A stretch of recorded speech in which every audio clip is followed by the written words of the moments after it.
Good afternoon বন্ধুরা, তোমরা সবাই কেমন আছো? আশা করি খুব খুব ভালো আছো। এটা কি তোমরা চেনো কি? এটা হচ্ছে লতি। তো আজকে আমি দেখাবো লতির রেসিপি। ততক্ষণ তোমরা পুরো ভিডিওটা দেখতে থাকো। সবাইকে বলছি পুরো ভিডিওটা দেখো।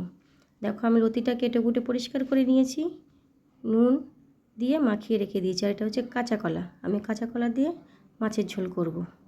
এই মাছটা দিয়ে কাঁচকলা দিয়ে আমি ঝোল করব। এটা কী মাছ আমি নিজেই জানি না। দেখো, কড়াইতে আমি তেল দিয়ে দিয়েছি।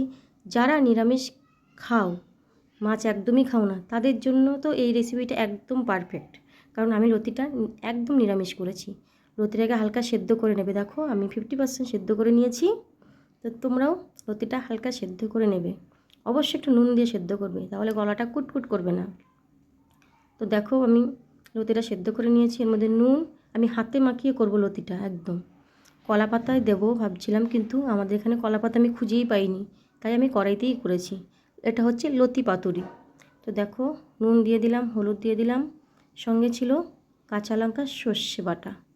দেখো, এটা আমি দিয়ে একটু হালকা কাঁচা তেল দিয়ে ভালো করে আমি এটা মেখে নেব, একদম ভালো করে, যেন মাখাটাই, এটা মাখার মধ্যেই সব কিছু ভালোভাবে 5 মিনিট ধরে ভালোভাবে মেখে রেখে দেবে কিছুক্ষণ।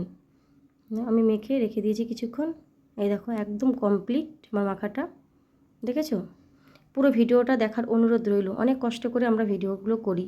প্লিজ পুরো ভিডিওটা দেখে কমেন্ট করো। দেখেছো? আমি আবার কিছুক্ষণ রেখে দেবো। একদম দেখে কি মনে হচ্ছে? মনে হচ্ছে রান্না হয়ে গেছে। এইভাবেই লতিটা মাখিয়ে রাখবে। কড়াইতে তেল বসিয়ে দিয়েছি, সঙ্গে দিয়ে দিয়েছি জিরে ফোড়ন। আর এই দেখো, লতিটা আমি দিয়ে দিয়েছি। বেশি তেল লাগে না কিন্তু এই রান্নাটা করতে। আসলে কি বলো, তোমার এক হাতে ফোনটা রয়েছে আর এক হাত দিয়ে আমি রান্না করছি, একটু অসুবিধা হচ্ছে। তো দেখো, তোমরা একটু মানিয়ে গুছিয়ে দেখিয়ে নিও। এই দেখো, লতিটা একদম সিমে দিয়ে দেবো, একদম সিমে আঁচটা দিয়ে দেবো। এই সিমেই হতে থাকবে, লতিটা একদম পোড়া পোড়া হয়ে যাবে। দেখো, আমি 5 মিনিট ঢেকে রেখেছি। এবার আমি উল্টে দেখো আমার কেমন হয়েছে কালারটা, প্লিজ কমেন্টে জানিও। দেখেছো? এইভাবে আমি ঢেকে ঢেকে ঢেকে ঢেকে 5 মিনিট 10 মিনিট ঢেকে ঢেকে আমি লতিটা একদম করে নেব। অনেকটা টাইম লাগলো, লতিটা একটু পোড়া পোড়া হবে, খেতে কিন্তু দারুণ। ধনেপাতা দিয়ে আমি নামিয়ে নেব। আমার লতিটা রান্না কমপ্লিট। তো যারা নিরামিষ খাও তাদের জন্য দেখো কি সুন্দর, গরম গরম ভাতের সঙ্গে একদম পারফেক্ট। খুবই টেস্টি ছিল লতিটা, দারুণ ছিল খেতে। তোমাদের সবাইকে জানাই শুভ দুপুরে অনেক অনেক শুভেচ্ছা। সবাই ভালো থেকো, সুস্থ থেকো। ধন্যবাদ।